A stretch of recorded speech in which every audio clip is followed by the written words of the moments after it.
മിക്സിയുടെ ജാറിലേക്ക് എടുത്തു വെച്ചിരിക്കുന്ന വാനില ഐസ്ക്രീം ഇട്ട് കൊടുക്കാം.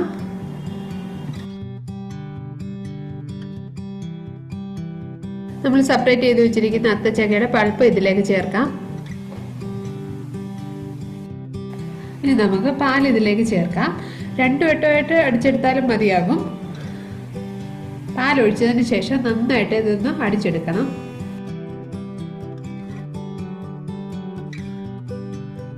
ഒന്ന് മിക്സിയിൽ അടിച്ചെടുത്തിരിക്കുകയാണ്. ഇതിലേക്ക് 2 സ്പൂൺ പഞ്ചസാരയും കൂടെ ആഡ് ചെയ്യുകയാണ്. പഞ്ചസാര ഓപ്ഷണലാണ്.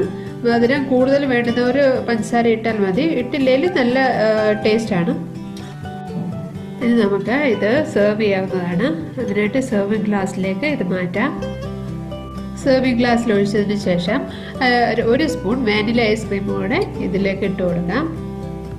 ഇപ്പോൾ നമ്മളുടെ custard apple milk shake ready ആയിരിക്കുകയാണ്.